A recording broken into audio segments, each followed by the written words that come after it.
সারা দুনিয়া এটা মিথ্যা প্রচারণা চালাচ্ছে। বাংলাদেশে সংখ্যালঘুদের ধর্মীয় স্বাধীনতা নাই, এ কথাটা অসত্য, বিভ্রান্তিমূলক। ভয়েস অফ আমেরিকা স্পষ্ট করে ঘোষণা দিয়েছে, আগের জামানায় চাইতে বর্তমান সরকারের আমলে হিন্দু, বৌদ্ধ, খ্রিস্টান, রাখাইন এই সমস্ত গোষ্ঠীর মানুষরা আগের চাইতে বেশি নিরাপদে আছেন, কিন্তু মিথ্যা প্রচারণা চালাচ্ছে। 5ই আগস্ট থেকে 10ই আগস্ট পর্যন্ত এই সময়ের ভিতরে সনাতন ধর্মের মানুষের ঘরে হামলা হয়েছে, মন্দিরে ঢিল মেরেছে। আমরা এগুলো তদন্ত করে দেখেছি, এগুলোর পিছনে ছিল রাজনৈতিক কারণ, ধর্মীয় কারণ নয়। ধর্মের কারণে কেউ কারে মারে নাই। এটা যখন বিপ্লব হয় তখন একটা অস্থিরতা দেখা দেয়, আইন শৃঙ্খলা ভেঙে পড়ে। তো এখন রাজনৈতিক দলের কোনো নেতার ঘরে যদি ঢিল মারে, ওটা মুসলমান হলেও তার গায়ে পড়ে, ওটা হিন্দু হলেও তার গায়ে পড়ে। এখানে ধর্মের কোনো ব্যাপার নাই। তারপরেও আমরা 92টা মামলা কোর্টে আছে, 72 জনকে আমরা গ্রেফতার করেছি। যদি তদন্তে প্রমাণিত হয় এই 72 জনের সাথে কেউ এই ঢিল ছোড়া হামলা করার জন্য দায়ী, তাহলে তার আইন অনুযায়ী তার বিচার হবে। আমরা এই দেশকে ভালোবাসি, এই দেশ আমাদের সবার, আমার আপনার সবার। এখানে হিন্দু, বৌদ্ধ, খ্রিস্টান, সাঁওতাল, রাখাইন, পাহাড়ি, টিপরা, বম, খুই, ত্রিপুরা, চাকমা, অনেক জাতিগোষ্ঠীর দেশ। এদেশের আমার যেমন অধিকার আছে, একজন রাখাইনের অধিকারও সমান। তিনি যেমন আদালতে বিচার পাবেন, আমি আদালতে বিচার পাব। তিনি যেমন স্কুল কলেজে পড়তে পারেন, আমরাও পড়তে পারবো। দেয়ার ইজ নো ডিসক্রিমিনেশন, কোনো বৈষম্য নাই। এই অধিকার আমরা দিয়েছি এবং তাদের ধর্মকর্ম যাতে তারা পালন করতে পারেন। আমরা কিছু কিছু মসজিদে সাহায্য করি, যে সমস্ত মসজিদগুলো দুর্বল, যে মন্দিরগুলো অসচ্ছল, আমাদের গভর্নমেন্ট থেকে, ধর্ম মন্ত্রণালয় থেকে মন্দিরেও সহায়তা করা হয়। আমরা কবরস্থানে যেমন ভাঙা কবরস্থানকে যেমন আমরা সোজা করে দিই, ঠিক করে দিই, শ্মশান, সেমেট্রি, খ্রিস্টানদের কবরস্থান নাম সেমেট্রি, সেমেট্রিকেও আমরা সোজা করে দিই। এবং এই আমাদের গভর্নমেন্ট দুর্গাপূজার সময় 4,50,00,000 টাকা আমরা বিভিন্ন জায়গায় দিয়েছি, যাতে তারা ধর্মীয় উৎসব পালন করতে পারে। বৌদ্ধর জন্য দিয়েছি, খ্রিস্টানের জন্য 2,50,00,000 টাকা দিয়েছি, আমাদের গভর্নমেন্ট দিয়েছেন। এগুলো আমরা জেলা প্রশাসকদের মাধ্যমে তাদের ঘরে ঘরে পৌঁছে দিয়েছি। আজকে আল্লামা মুফতি হাবিবুর রহমান মিসবাহ সাহেব এখানে আমার হাতে রাখাইন, মুসলমান, হিন্দু, খ্রিস্টান ওনাদেরকে তিনি ওই শাল দিয়েছেন, চাদর দিয়েছেন। কোনো ডিসক্রিমিনেশন নাই। আমরা প্রত্যেকে এদেশের নাগরিক, আমরা এদেশে বড় হয়েছি, এদেশে জন্ম নিয়েছি, এদেশের মাটির তলায় আমরা থাকবো। আমরা এর মধ্যে কোনো ডিসক্রিমিনেশন নাই, কোনো ব্যবধান নাই। যার যার ধর্ম তারা পালন করবে, যার যার সংস্কৃতি তারা অনুসরণ করবে। ইসলামিক ঘৃণা নাই, ইসলামের সহিষ্ণুতা। মদিনায় গিয়ে আল্লাহ রাসূল সাল্লাল্লাহু আলাইহি ওয়াসাল্লাম ইহুদিদের সাথে চুক্তি করেছিলেন, চলো সবাই মিলে আমরা এদেশে বাস করি, কিন্তু ইহুদিরা মানেন নাই। বনু কায়নুকা, বনু নজির, বনু কোরাইজা সাথে আল্লাহ রাসূলের চুক্তি আছে, এগুলো সব কিতাবে আছে। এই চুক্তির নাম আল ওয়াসায়াকুস সিয়াসিয়্যা, যেটার উর্দু করছেন অনেক বড় আলেম ডক্টর হামিদুল্লাহ। কিতাবের নাম দুনিয়া কি পহলে তাহরিরি দস্তুর। বাংলাও আছে, বাংলাও আছে। একটা বাগানের ভিতরে সাদা, লাল, নীল, হলুদ ফুল থাকে। কিছু ফুলে গন্ধ আছে, কিছু ফুলে গন্ধ নাই। এই নানা ধরনের বর্ণিল ফুল থাকলে বাগান সুন্দর, দৃষ্টিনন্দন, আকর্ষণীয় হয়। আমার এই বাংলাদেশে মুসলমান আছে, হিন্দু আছে, বৌদ্ধ আছে, খ্রিস্টান আছে, পাহাড়ি আছে, সনাতন ওই জঙ্গলের ভিতরে কনফুসিয়াসের অনুসারে কিছু ধর্ম আছে। আমি ধর্ম মন্ত্রণালয়ের দায়িত্বশীল হিসাবে আমিও তাদের অভিভাবক। এবং আজকে হাবিবুর রহমান মেজবা সাহেব যেমন মানুষদেরকে ধর্মের দিকে টান নাই, মানুষ দুঃখী মানুষ, তাদেরকে তিনি চাদর দিচ্ছেন। আমি এরকম রাজশাহীতে শ্রী শ্রী গৌরাঙ্গদেব মন্দিরে গেছি, 400 মানুষকে, গরিব মানুষকে খাবার দিছি, গরিব মানুষকে। তারপরে মসজিদে গেছি, ওখানে মুসলমানদেরকে দিছি। কে কোন ধর্ম এগুলো চাই নাই, কেবল গরিব মানুষ, নিরন্ন মানুষ, তাদেরকে খুঁজে বের করেছি। আলহামদুলিল্লাহ, আগামী দিনেও আমরা এই দেশে শান্তিপূর্ণভাবে একে অপরের হাত ধরে আমরা এই দেশে বাস করব। এদেশের বিরুদ্ধে যত চক্রান্ত হবে সম্মিলিতভাবে আমরা তাদের প্রতিরোধ করব। একটা কথা আমাদের মনে রাখতে হবে, ক্ষমতা এটা আল্লাহর দান, ক্ষমতা কেড়ে নেওয়া আল্লাহর বিধান। তুতিল মুলকা মান তাশা ওয়া তানজিউল মুলকা মিম্মান তাশা ওয়া তুইজ্জু মান তাশা ওয়া তুযিল্লু মান তাশা। একেবারে ক্লিয়ার কাট কথা। আল্লাহ যাকে চান রাষ্ট্রীয় ক্ষমতা দেন, আল্লাহ ইচ্ছে করলে ক্ষমতা কেড়ে নেন। আল্লাহ যাকে চান ইজ্জত দেন, আল্লাহ যাকে চান বেইজ্জত করেন। 5 বছর পরে পরে ভোট হয়, জনগণ ভোট দিয়ে আগামী দিনের নেতা নির্বাচন করবেন, এটা হচ্ছে সাংবিধানিক কথা। কিন্তু আফসোস, আমার এই ছোট্ট দেশে যারাই ক্ষমতা ছিলেন একবার বসতে পারলে আর উঠতে চান না। আন্দোলন করে, বুকি গুলি বহন করে এদেরকে ক্ষমতা থেকে বিদায় করতে হয়। এই আমেরিকার নির্বাচন হয়ে গেল, ডোনাল্ড ট্রাম্প বিজয়ী হলেন, কমলা হ্যারিস চলে গেলেন। এই জানুয়ারি মাসে উনি শপথ নেবেন। ভারতেও আছে, গণতান্ত্রিক সিস্টেম আছে, মালয়েশিয়া আছে, তুরস্কে আছে, ইরানে আছে, বহু দেশে আছে। না, একবার বসতে পারলে চলে বলে কৌশলে আরো 10 বছর খাওয়ার পায়তারা করি। বিরোধী যারা আছেন তাদেরকে গ্রেপ্তার করে আয়না ঘরে বাঁধে রাখি, গুম করে ফেলি, গুম করে ফেলি। আমরা দায়িত্ব নেওয়ার পর থেকে আমরা কোনো মানুষকে কেবল সত্য কথা বলার কারণে গুম করি নাই। আমাদের বিরুদ্ধে ফেসবুকে, ওইবুকে কত কথা লিখে আমরা মনে করি তার লেখার অধিকার আছে, সে লেখুক, আমার কাজ করার অধিকার আছে, আমি কাজ করে যাব। জনগণ সিদ্ধান্ত নেবে কার কথা সঠিক। আমাদের ঘুম নাই, রাত দিন আমরা পরিশ্রম করছি। যতদিন আমার হাতে সময় আছে, সময় অল্প দিন, এই সময়ের ভিতরে আমরা জনকল্যাণমূলক, মানুষের উপকারে আসে এরকম আমরা কাজ করে যাচ্ছি। কোনো ধরনের ভেদ বুদ্ধি নেই। আমি দায়িত্ব নেওয়ার পরে এই চট্টগ্রামের জামিয়া আহমদিয়া সুন্নিয়া, ওনারা বেরলভি তরিকার লোক, ওখানে গেছে, আমার খুব তারা মহব্বত করেছে।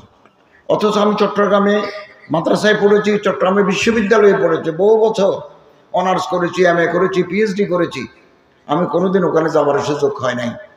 দায়িত্ব নেওয়ার পরে গেছি, তারা আমার খুব মহব্বত করছে। হাশিমে আলিয়া গেছি, ছিবাতরি মাদ্রাসায় গেছি, হাটাজারি মাদ্রাসায় তো আমি 20 বছর যাবত যাই। দারুল মারিফে গেছি। রাজশাহীতে যাওয়ার পরে আমি আহলে হাদিসের মাদ্রাসায় গেছি, 2টা বড় বড় আহলে হাদিসের মাদ্রাসায় গেছি। ঢাকাতেও আহলে হাদিসের মাদ্রাসায় গেছি। কারণ আমি এখন যেহেতু সরকারের ধর্ম মন্ত্রণালয়ের দায়িত্বশীল, আমাকে ইকুয়াল নজরে সবাইকে দেখতে হবে, সমান নজরে সবাইকে দেখতে হবে। আমি আলহামদুলিল্লাহ আমার মন্ত্রণালয়ে বাইতুল মুকাররমে আমি একজন খতিব দিয়েছি যিনি অনেক বড় আলেম এবং দরবেশ প্রকৃতির। ওয়াকফ প্রশাসনে আমি একজন ওয়াকফ অ্যাডমিনিস্ট্রেটর দিয়েছি যিনি এক পয়সা ঘুষ খাবেন না, যার ভিতরে আল্লাহর ভয় আছে। ইসলামিক ফাউন্ডেশনে একজন আমি মহাপরিচালক দিয়েছি, এক সপ্তাহ হয় নাই। উনি খুলনা নারী ও শিশু আদালত ট্রাইব্যুনাল নম্বর 3 বিচারক, জেলা ও দায়রা জজ, খুলনা ট্রাইব্যুনাল নম্বর 3। উনি আলেম, উনি মুফতি, বুখারী শরীফ সানি পড়াতেন। আমি ওনাকে ইসলামিক ফাউন্ডেশন মহাপরিচালক করেছি। আমরা হতে চলে যাব, নির্ধারিত সময়ের পর আমরা বিদায় হব। আশা করছি ইসলামিক ফাউন্ডেশনের এতদিনের 15 বছরের যে জঞ্জাল, যেমনই অব্যবস্থাপনা, এগুলোকে তিনি ঢেলে সাজিয়ে পরিশুদ্ধ করবেন। আমি আপনাদের বরিশাল অঞ্চলের 2 জনকে ইসলামিক ফাউন্ডেশনের গভর্নর বানিয়েছি। একজন চরমুনার হযরত মাওলানা মুসাদ্দেক বিল্লাহ আল মাদানী সাহেব জিদত মালিকুমকে নিয়েছি, আর পটুয়াখালীর ওয়াইজিয়া কামিল মাদ্রাসার প্রিন্সিপাল মাওলানা শাহ নেসারুল হক সাহেবকে নিয়েছি। এবং আমি কেবল এক তরিকার মানুষ নিই নাই, বিভিন্ন তরিকার মানুষ নিয়েছি। যাকাত বোর্ডে আমি ওখানেও বিভিন্ন মাকাতেবে ফিকের, মাসলাকে ফিকেরের লোক নিয়েছি। নেসারাবাদের কায়েদ সাহেব হুজুরের নাতি, চট্টগ্রাম বিশ্ববিদ্যালয়ের প্রফেসর মৌলানা ডক্টর শহীদুল হক সাহেবকে, ওনার বাড়ি এখানে, ওনাকে জাকাত বোর্ডের মেম্বার করেছি। হানাজারিয়া মাদ্রাসার মুফতি সাহেব, মুফতি জসিমউদ্দিন সাহেবকে মেম্বার করেছি। আকবর কমপ্লেক্সের মোল্লা মুফতি দেলাওয়ার সাহেবকে করেছি।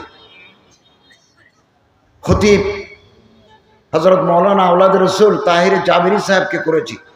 তামিরুল মিল্লাত মাদ্রাসার vice principal doctor Khalil Rahman মাদানীকে করেছি।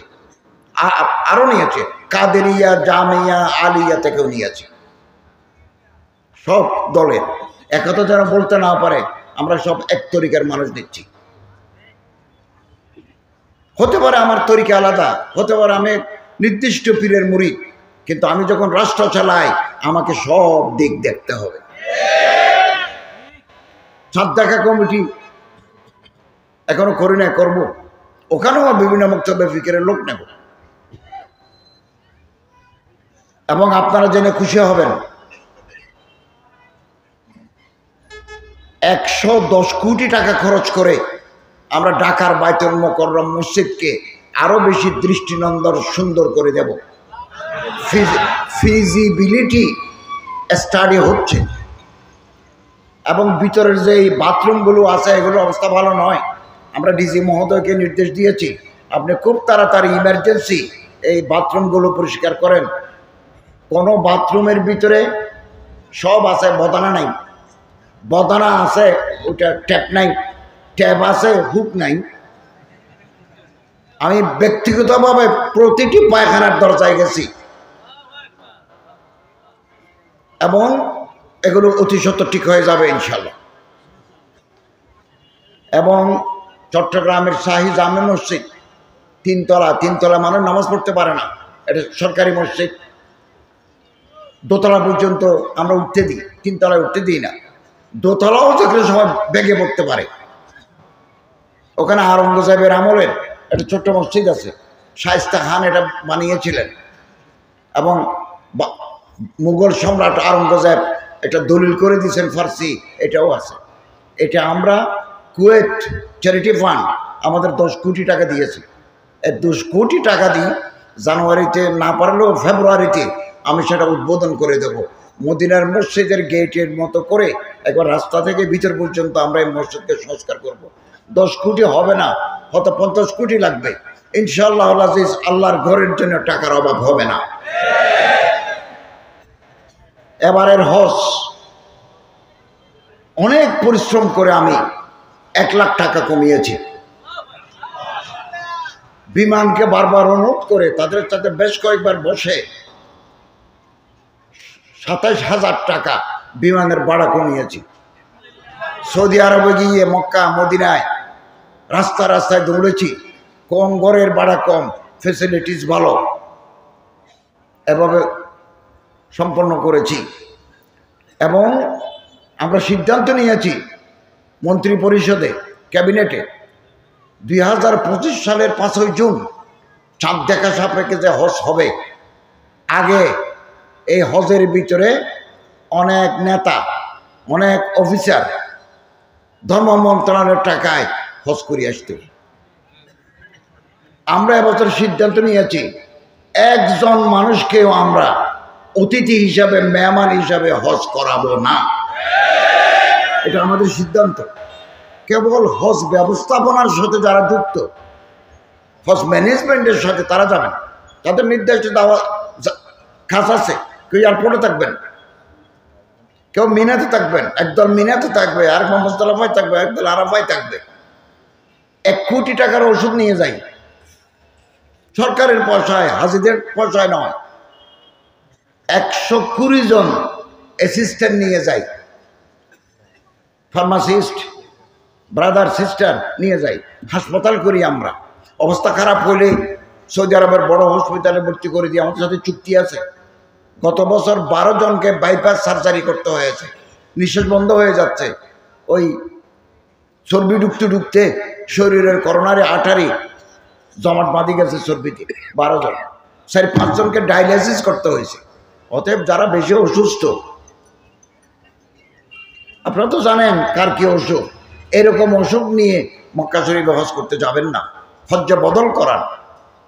গত বছর একটা লাশ পাওয়া গেল পাহাড়ের উপরে। বাংলাদেশে যে সমস্ত হাজিরা সৌদি আরবে পা দেবে, বাংলাদেশ সরকারের দায়িত্ব, এজেন্সির দায়িত্ব নেই। সৌদি সরকার চিনবে আমারে, তোমার লোক এখানে এই কাজ করেছে। পাহাড়ের উপরে হেলিকপ্টার যাচ্ছে, দেখলো যে একটা লাশ। ওনারা হেলিকপ্টার ল্যান্ড করালেন। ল্যান্ড করার পরে দেখা গেল তার শরীরে মাংস নাই, গোস্ত নাই, কেবল হাড্ডি।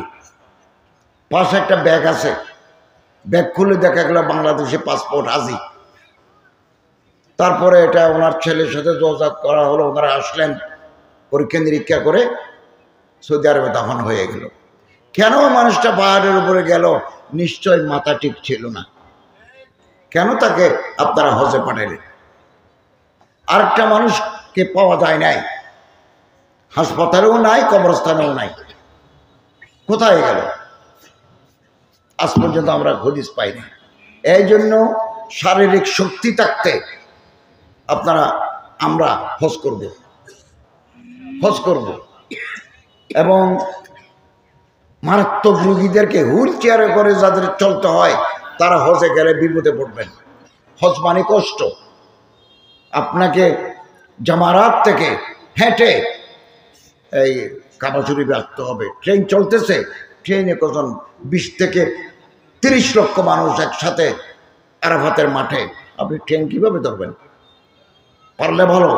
এই জন্য শরীরে শক্তি থাকা দরকার, হেঁটে যাতে আপনি যেতে পারেন। বেশি কষ্ট হলে কিছুক্ষণ বসে বসে হলেও যেতে পারেন। আমরা এই ব্যবস্থা করেছি। সৌদি মন্ত্রীর সাথে আমি আগামী সপ্তাহে চুক্তি করার জন্য সৌদি আরব যাব। ইতিমধ্যে টেলিফোনে অনেক আলাপ হয়েছে। আমরা চেষ্টা করছি এই পবিত্র ইবাদত হজকে বাংলাদেশি মানুষরা যাতে সুন্দরভাবে, শান্তিপূর্ণভাবে করতে পারে, এর জন্য আমরা প্রাণ চেষ্টা করে যাচ্ছি। ইমাম, মুয়াজ্জিন, খতিব সমাজের দায়িত্বশীল মানুষ। এই আলেমদের সাথে, ইমামদের সাথে সমাজের একেবারে সর্বস্তরের মানুষের যোগাযোগ আছে। আলেমরা হচ্ছেন এদেশের আলোকবর্তিকা। এই সমস্ত মাদ্রাসা, জামে মহিসুন্নাহ আলিপুর, এগুলো হচ্ছে আল্লাহর নেয়ামতের মরকজুল নেয়ামা, আল্লাহর নেয়ামতের কেন্দ্র।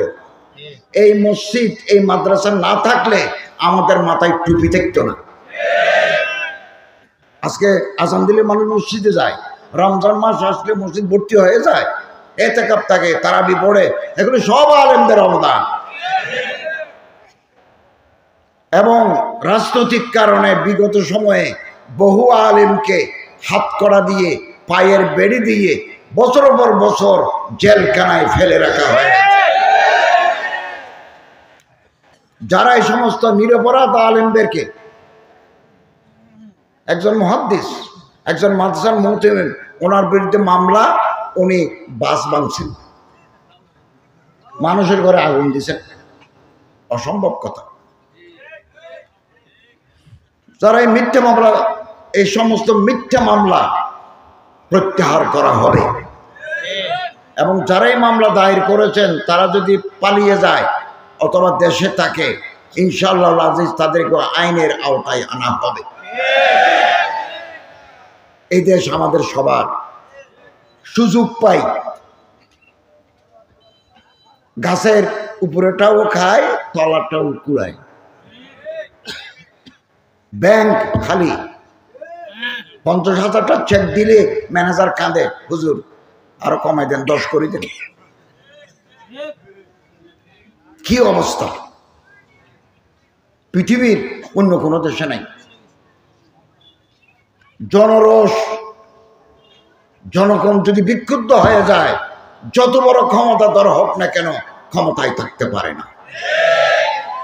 কেবল আমার দেশ নয়, গোটা পৃথিবীর ইতিহাস।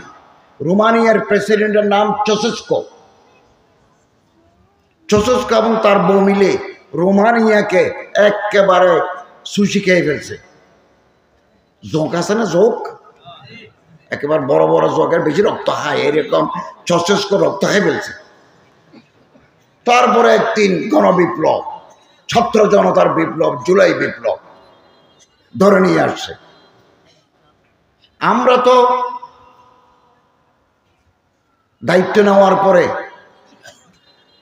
শপথ নিয়ে, শহীদ মিনারের শপথ নিয়ে সংবিধানকে বন্ধ করে দিয়ে দায়িত্ব নিতে পারতাম, আমরা সেটা করি নাই। আমরা কনস্টিটিউশনাল কন্টিনিউটি, সাংবিধানিকভাবে দেশটা চলুক, এটা চেয়েছি। রোমানিয়ার বিপ্লবীরা চাউশেস্কু এবং তার বউকে ধরে নিয়ে আসছে। সংক্ষিপ্ত বিচার করি, মাঠে দাঁড় করাই, পিছনে তক্তা দিই, হাত বাঁধি, 50টা গুলি তাদের দুইজনের বুকের উপরে এভাবে মেরেছে। তারিখ আপনি আপকে দৌড়াতি হ্যাঁ, ইতিহাসের এভাবে চাকা ঘুরে দুজনেই শেষ। এই গত মাসে, এ মাসের শুরুতে সিরিয়া, মুলকে শাম, হাজার হাজার পয়গম্বরদের সমাধি আছে ওখানে। এই মুলকে শামে হযরত খালিদ ইবনে ওয়ালিদ, সাইফুল মিন সিয়ুফিল্লাহর কবর আছে, বহু ওলামা, বহু আম্বিয়ার কবর আছে। মুবারক জমিন, এই জমিনের উপরে জালেম বসে গেছে, তাগুত বসে গেছে। এই তাগুতের নাম, প্রথমটার নাম হাফিজ আল আসাদ। আবুল হাসান আলী নদভী দাওয়াতে কাছে গেছেন, ওনার রাতের বেলা হোটেল থেকে জর্দানের সীমান্ত পৌঁছে দিয়েছেন। কমিউনিস্ট, জালেম। এবং পরে ওনার ছেলে বাশার আল আসাদ, আমাদের বাংলায় বলে বশর, এটা বাশার, উনি ছিলেন। তো যারা জুলুম করে তাদের একদিন পতন হয়। তো বিদ্রোহীরা ভবন দখল করে ফেলছে, তারপরে বউ নিয়ে পালিয়ে গেছে রাশিয়ায়। এখন খবর পেলাম বউ বলতেছে, আমারে তালাক দাও, আমি চলে যাই। তো বাশার আল আসাদ এই সিরিয়া থেকেও পালিয়ে গেল, তার কাছ থেকে বউ পালিয়ে যাচ্ছে। ইরানের রাজা শাহ পাহলভি, হাজার হাজার প্রমাণ।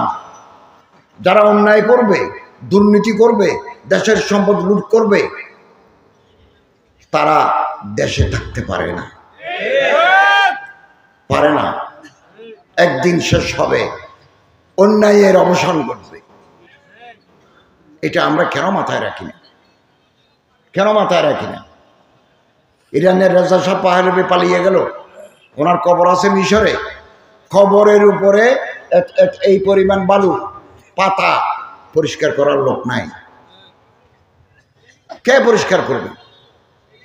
আর যারা আল্লাহর বলি, পীর মশায়েখ দরবেশ, তারা যদি কোথাও মারা যান, মানুষ সেখানে ফুলের গাছ রোপণ করে প্রতিদিন জিয়ারত করতে যায়। সব জায়গায় কবরটাকে আবাদ রাখে, আবাদ রাখে। বহু কবরস্থানে গেছে, রাজা বাদশার কবরে এমনি পড়ে আছে। লন্ডন গেছিলাম গত সপ্তাহে, একজন মুফাসসিরে কোরআন, ওনার বাড়ি হিন্দুস্তান, আব্দুল্লাহ ইউসুফ আলী, ওনার জীবনী লিখছি আমি, profile of A versatile scholar. এটা রাবেত আলম ইসলামী ছাপছে। তো চিন্তা করলাম লন্ডন আসলাম, ওনার একটু জিয়ারত করবো না। জায়গার নাম সারে ব্রুক উড, গেছি, কবর লেখা আছে, জিয়ারত করলাম। কবরের বিশাল কবরস্থান, 210 মাইল সেমিট্রি। ওখানে লেখা আছে নোবেল গ্রেভ, খুব দামি কবর। পাশে লেখা আছে ফার্স্ট গভর্নর অফ বিহার। আপনি যত বড় রাজা, যত বড় বাদশাহ, যত বড় মন্ত্রী হন, এই মাটির তলায় আপনার যেতে হবে। আমরা যেন আল্লাহরে ভুলে না যাই, আল্লাহরে ভুলে না যাই। মানুষের খেদমত করার মানসিকতা আমরা রাখবো, খেদমত করা। এই যে মুফতি হাবিবুর রহমান মেজবা সাহেব অনেক চাদর আনছেন, উনি মুসলমান, রাখাইন, হিন্দু, বৌদ্ধ, খ্রিস্টানদেরকে দিচ্ছেন কেবল আল্লাহকে রাজি করার জন্য। আমরাও বিভিন্ন এলাকায় এভাবে করছি। লক্ষ্মীপুরে আমার এক বন্ধু আছে, হাজী শামসুল হক ফাউন্ডেশনের চেয়ারম্যান। ওনার মাধ্যমে বন্যার সময় যাদের ঘর নাই, 110টার মতো ঘর তৈরি করে দিয়েছে, টিনের বাড়ি আর কি, পায়খানা নাই করে দিয়েছে। সুনামগঞ্জে পানি নাই, উনি নৌকার উপর একটা মেশিন বসাই দিই, মুহূর্তের ভিতরে নদী থেকে পানি তুলি, মেশিনে পিউরিফাই করি, মিনারেল ওয়াটার বানাই দিয়ে। তারপরে নৌকা নিয়ে যায়, এই পাড়াতে 10 ড্রাম, ওই পাড়াতে 5 ড্রাম, এভাবে প্রতিদিন দিচ্ছে। লন্ডনে আমি ওনার একটা প্রতিষ্ঠানের উদ্বোধন করেছি। 900 করলে, টাকা মারি খাওয়ার ইচ্ছা থাকলে আপনি আল্লাহর কাছেও ধরা পড়বেন, বান্দার কাছেও ধরা পড়বেন। শরীরে রক্ত আছে 5.5 লিটার, 5 লিটার 5.5, গোস্ত এবং হাড্ডি আছে 60 কেজি 70 কেজি। 1 ফোঁটা রক্ত, 1 টুকরা গোস্ত যদি হারাম দিয়ে তৈরি হয়, ডিম খাইলাম, কাচ্চি বিরিয়ানি খাইলাম, তারপরে ভালো ভালো মাছ, সামুদ্রিক মাছ খাইলাম, শরীর মোটা হইল। এই শরীরের ভিতরে যে চর্বি ঢুকছে, এর কারণে এই পুরো শরীর বেহেশতে যাবে না। ক্বালা রাসূলুল্লাহ সাল্লাল্লাহু আলাইহি ওয়াসাল্লাম, লা ইয়াদখুলুল জান্নাতা জাসাদুন গুযিয়া বিল হারাম। এই শরীর বেহেশতে যাবে না। মানুষের ভিতরে ব্যারাম আছে, মানুষের ভিতরে রোগ আছে, রুকি বিমারিয়া। শরীরে রোগ হলে ডাক্তারের কাছে যায়, রোগ বড় হলে বড় ডাক্তারের কাছে যায়, স্পেশালিস্টের কাছে যায়। কলিজার ভিতরে কিছু রোগ আছে, এগুলোর জন্য আল্লাহর ওলিদের দরবারে যেতে হয়। আমরা যাই, আমরা খেদমত করি, পা ধরে টিপি। হতে পারে এই আল্লাহর ওলিদের খেদমতের বরকতে আল্লাহ তাআলা জাতির খেদমত করার আমাদেরকে তৌফিক দিয়েছেন। ওস্তাদের সাথে বিয়াদবি করলে শেষ। খেদমত ওস্তাদ বায়াত হামসব খানি মাদাম লফজারা তাকিক খানি তা শফি মর্দে কামাল। ওস্তাদের খেদমত ছাড়া বড় হতে পারবে না। সম্মানিত হাজরিন, এক, আল্লাহরে ভয় করব। যদি আপনার কলিজার ভিতরে আল্লাহর ভয় আসে, রিজিক, টাকা পয়সা, ঘুষ খেতে হবে না, দুর্নীতি করতে হবে না, পার্সেন্টেজ খেতে হবে না, রিলিফের কম্বল চুরি করতে হবে না, ব্যাংকের টাকা লুট করতে হবে না। ওমান ইয়াত্তাকিল্লাহ ইয়াজআল লাহু মাখরাজা ওয়া ইয়ারযুকহু মিন হাইসু লা ইয়াহতাসিব। আল্লাহর কথা, আমি তোমাকে বেহিসাব রিজিক দেব। 2, ক্ষমতার জন্য মানুষ পাগল, ক্ষমতার জন্য একে আরেকজনকে মারি ফেলে। 3, টাকার জন্য মানুষ পাগল, টাকা দেখলেই মানুষ বেহুশ যায়। খুব কম মানুষ আছে যাদের কলিজার ভিতরে আল্লাহর ডর আছে, তারা ছাড়া বাকিগুলো টাকা দেখলে আগুনে চাপ দেয়। 4 নম্বর, সেক্সের প্রতি মানুষের দুর্বল। সুন্দরী মেয়ে দেখলে মানুষ আধা বেহুশ। সুন্দর বালক, দাড়ি উঠে নেয়, দাড়ি গজায় নেয়, মোচ গজায় নেয়, এদের দেখলে আমরা হোশ ঠিক রাখতে পারি না। হারাম হারাম হারাম। আল্লাহ যদি কোনো মানুষকে বেইজ্জত করার সিদ্ধান্ত নেন, কোরআনের তাফসীর, আল্লাহ যদি মনে করেন যে এই মানুষটাকে আমি বেইজ্জত করে দেব, তার লুঙ্গি খুলে নেব, তখন তার পিছনে সুন্দর ছেলে লাগাই দেয়। ইমাম আহমদ ইবনে হাম্বলের দরবারে একজন গেলেন, হুজুর কিছু মাসাইল জিজ্ঞাসা করতে আসছি। আচ্ছা ভালো, বলো কি কি মশালা। তো মশালা উনি বলে দিলেন, এরপরে চলে যাচ্ছেন। যাওয়ার সময় তিনি বলতেছেন, শোনো, তুমি যদি আর কোনোদিন আমার কাছে আসো, যে কম বয়সে যে একটা ছেলে নিয়ে এসেছো, বেরেশ, দাড়ি নাই, এই জাতীয় ছেলে নিয়ে আসবে না। তখন লোকটা বলল, হজরত ইয়ে তো মেরে সগে বাঞ্জে হ্যাঁ, এই মানুষটা তো আমার বোনের ছেলে, আপন বোনের ছেলে। হজরত ইমাম আহমদ ইবনে হাম্বল বলেন, বাত সহি, তুম ভি ঠিক হো, পাক দামন হো, কিন্তু মানুষ তোমারে সন্দেহ করবে। এই মানুষ কেন কম বয়সী লোক নিয়ে ঢুকে, কেন চলাফেরা করে, কেন চার দোকানে গোস্ত পরোটা খায়? খবরদার খবরদার, 2 পুরুষ এক বিছানায় থাকা জায়েজ নাই। ইলা জানিবিল ফারশ, এই এরকম যদি বড় বিছানা হয়, মাঝখানে মাইক আছে, বড় চেয়ার আছে, ব্যাটারি আছে, অ্যাম্পলিফায়ার আছে, এখানে একটা কম্বল, এখানে একটা কম্বল, এটা এরকম বড় বিছানা হলো অসুবিধা না। এক কম্বলের ভিতরে, এক বিছানার ভিতরে, ঘুমের ভিতরে মানুষের হোশ থাকে না। হারাম। ইয়াগুযু মিন আবসারিহিম ওয়া ইয়াহফাযু ফুরুজাহুম, ইয়াগুযুনা মিন আবসারিহিম ওয়া ইয়াহফাযনা ফুরুজাহুন্না। কোরআনের কথা, মাথা নিচু করে ফেলো, শরমগারে হেফাজত করো, হেফাজত করো। হে আল্লাহ রাসূল বলেন, হে রাসূল, হে হাবিব, আপনি পুরুষদেরকে বলে দেন, হে হাবিব মেয়েদেরকে বলে দেন, কুল বলে দেন, তারা যেন শরমগারে হেফাজত করে। যারা শরমগারে হেফাজত করতে পারে নাই, যারা লুচ্ছামি এগুলো করেছে, কঠিন আযাব আল্লাহ তাদের দিবেন, কঠিন আযাব দিবেন। হযরত বলেন, মা বাইনা লাহিয়াহি ও মা বাইনা রিজলাইহি, 2 গালের মাঝখানের খালি জায়গা জিহ্বা, 2 পায়ের মাঝখানের খালি জায়গা লজ্জাস্থান। হযরত বলেন, মাইয়াজমান লি, আমার যদি কেউ একথা বলে, আমি বালেগ হওয়ার পর থেকে এই 2 জায়গা দিই, জিহ্বা দিয়ে মিথ্যা কথা বলি, এই জায়গা দিই শরম গাদি নাফরমানি করি, এই 2 জায়গাতে আমি কোনো নাফরমানি করি নাই। হযরত বলেন, আসবাল্লাহুল জান্নাহ, আমি তোমাকে জান্নাত দেওয়ার জন্য আল্লাহকে বলল, আমি গ্যারান্টি দিলাম তোমার। আসুন চরিত্র ভালো করি, বিয়ে করে ফেলি। বড় হয়ে গেলে বউর দরকার হয়, মেয়েরা বড় হয়ে গেলে জামাই দরকার হয়, এটা চিরন্তন সত্য, আম্বিয়া কেরামদের সুন্নাত। ফানকিহু মা তাবা লাকুম মিনান নিসা, পছন্দ করে বিয়ে করে ফেলুন। বিয়ে আবার বউকে নিয়ে বেড়াতে যান, কুয়াকাটা তো কাছে, এখানে বেড়ানোর কিছু নাই। আপনারা তো সবসময় দেখেন কক্সবাজার যান, সিলেটের বিছানাকান্দি বেড়াতে যান বউ নিয়ে। বউ যদি মনে করেন একটু পুরনো হয়ে যাচ্ছে, তাহলে লাল শাড়ি দেন, মাঝে মধ্যে লাল গোলাপ দিবেন, পুরনো বউ নতুন হয়ে যাবে। তারপরও পরের মেয়ের দিকে আমরা তাকাবো না।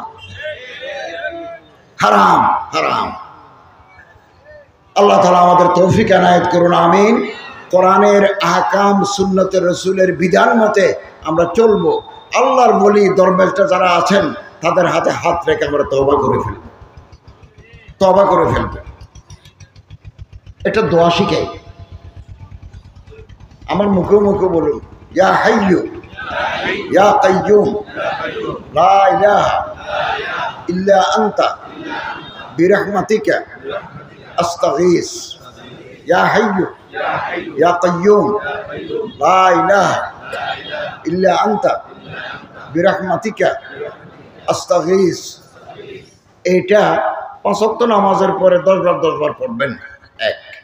অথবা খাস একটা আমল আছে, এটা হচ্ছে ফজরের নামাজের সুন্নতের পরে, জামাত হতে আরো সময় আছে, সুন্নত এবং জামাতের মাঝখানে যে বিরতি, এই বিরতিতে 40 বার পড়বেন। এরপর আল্লাহর কাছে দোয়া করবেন, যা চাইবেন আল্লাহ তাআলার রহমতের দরজা খুলে যাবে, আপনার জন্য খুলে যাবে।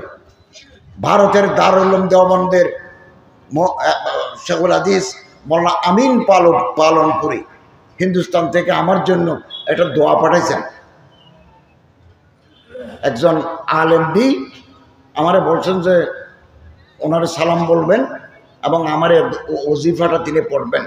সেটা হচ্ছে 5 ওয়াক্ত নামাজের পরে 3 বার ইয়া, আমার মুখে মুখে বলুন, ইয়া মুহাইমিনু জাল্লা জালালুহু 3 বার, ইয়া সালাম জাল্লা জালালুহু। এগুলো আল্লাহর নাম। খোদা চক্রান্ত করতেছে, খোদা দুশ্মনী করতেছে, খোদা টাকা নাই পয়সা নাই, জাল্লা জালালুহু, মুহাইমিনু জাল্লা জালালুহু, সালামুন জাল্লা জালালুহু। এগুলো আমরা আমল করি। আরেকটা দোয়া আছে, সেটা লম্বা, কেউ আমার কাছে চাইলে আমি হোয়াটসঅ্যাপে লম্বা দোয়া, হযরত আনাস ইবনে মালিকের, এটা আমি পরীক্ষা করেছি। আমরা যখন রাষ্ট্র পরিচালনায় বড় ধরনের বিপদে পড়ি, কত বিপদ, আমরা এই দোয়াগুলো পড়ি, আল্লাহ আসান করে দিচ্ছেন। আর দোয়া হুয়াল ইবাদা, দোয়া হচ্ছে ইবাদত। দোয়া কপাল খুলে দেবে।